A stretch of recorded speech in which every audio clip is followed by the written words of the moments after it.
Inusisa sa pagdinig ng Senate Blue Ribbon Committee ang isang tauhan ng WJ Construction na dinadawit sa issue sa flood control projects. Siya ang nakuna ng CCTV na bumisita sa Senado noong August 19.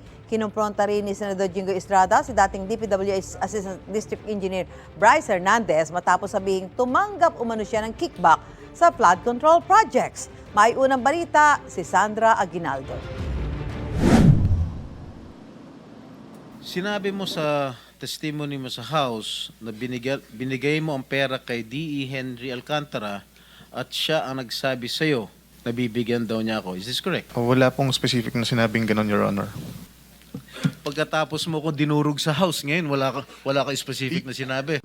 Kinumpronta ni Senador Jinggoy Estrada si dating DPWH Bulacan 1st District Assistant Engineer Bryce Hernandez kaugnay ng alegasyon nitong tumanggap ang senador ng kickback mula sa flood control projects. Sabi ni Hernandez sa Kamara, isang staff daw ni Estrada na nagngangalang Beng Ramos ang nagdala ng obligasyon o lagay mula sa WJ Construction matapos makakuha ng proyekto sa Bulacan. Itinanggi ni Estrada na may staff siyang Beng Ramos.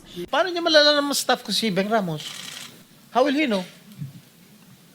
Hindi ko rin po alam. Yun lang po ang sinabi sa akin ni Boss Henry. Kaya po nagkaroon po kami ng connect ni Ma'am Beng Ramos tsaka si Ma'am Mr. Mina. Bryce, masyado ka na nagsisinungaling eh. Ang pakilala kay Ma'am Mina and Ma'am Beng is staff po ni Sen Jinggoy. Pero hindi po specifically sinabi ko na yung proponent is para po kay Senator Jinggoy. Hindi po. Ibang projects po yung sinasabi ko na nakatag po kay Senator Jinggoy. Hindi po yung specifically noong 2022. Ang tinutukoy na boss ni Hernandez ay si dating DPWH Bulacan 1st District Engineer Henry Alcantara. Pero itinanggi rin niyang nakatanggap siya ng pera para ibigay sa politiko. I-respectfully deny po yung sinasabi niya na binigay niya po sa akin na may mga ganun pong issue, Your Honor. So tama si Senator Lacson, the burden of proof lies with you, Mr. Hernandez. Kasi tahasan mo sinabi sa House of Representatives at kinundina naman ako ng taong bayan. Hindi inimbita sa pagdinig si Ramos for humanitarian reasons dahil may stage 4 cancer siya. Dumalo naman sa pagdinig si Mina Jose ng WJ Construction. Paglilinaw niya, siya ang ka-message ni Hernandez at hindi si Ramos. Kaibigan daw niya si Ramos na nag-refer daw sa kanya kay Hernandez para sa isang joint venture na hindi natuloy. Sa ipinakitang text message ni Hernandez, may i-deliver umano si Jose. Sa message mo nung December 11, which was a Sunday, may sinasabi ng isang delivery. Tama po ba? Yes po. Ano ito? Para saan at para kanino? I meant by delivery po are the documents na hinihingi niya po for the processing po ng joint venture. I have never given nor received any money from any public official or government employee, including this Mr. Bryce Hernandez. Thus, I strongly deny his accusations.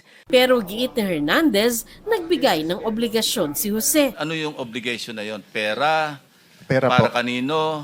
Lagay? Ano yung context ng obligation? Pera po siya para sa proponent. Ano ibig sabihin? Lagay para sa proponent? Yung advance po.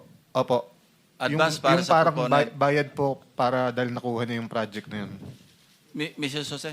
Your Honor, I don't know what he was talking about. Nitong August 19, nakuna ng CCTV si Jose na dumating sa Senado para magtungo sa opisina ni Senador Erwin Tulfo.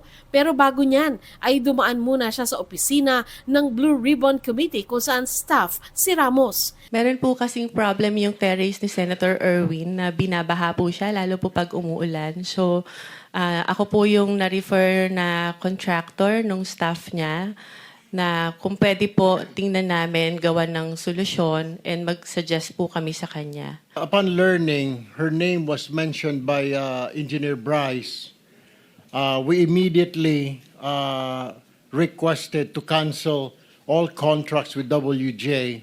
Para nagamit po yung opisina ko para dumaan po siya sa broom kung ano man yung kanyang business doon, Mr. Chair. Sabi ni Jose, hindi siya pumunta sa Senado para magbigay ng pera. So hindi mo kilala si Senator Jinggoy at hindi ka nagdala ng pera sa kanya?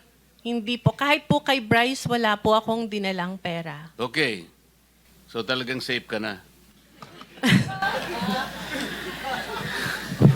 Please, continue. Did you ever see Alcantara handing money over me? To me? I don't think so. Pero ba, may nakita ka ba? Sagutin mo lang, yes or no, may nakita ka ba? Wala po. Okay. That's all, Mr. Chair. Sabi naman ni Hernandez, hindi niya alam kung sino ang proponent o mambabatas na nagpasok ng flood control projects. Ang boss daw niya dati na si Alcantara ang nakakaalam dito. Respectful din na, Your Honor. Hindi ko nga po kilala itong si, ang pangalan to, Mina. At yung Beng Ramos po, alam ko po, nung nagtatanong nga po ako, sila po magkakilala. Nagpakita ng bagong text messages si Hernandez mula December 10, 2022 na magpapatunay umanong nagdala ng pera sa opisina nila ang WJ Construction. Meron po akong follow-up na Sige. text message po na nag-confirm na nagdala po it's either Ma'am Beng or Ma'am Mina sa office. Dinala po dun sa administrative officer namin noong time na yon.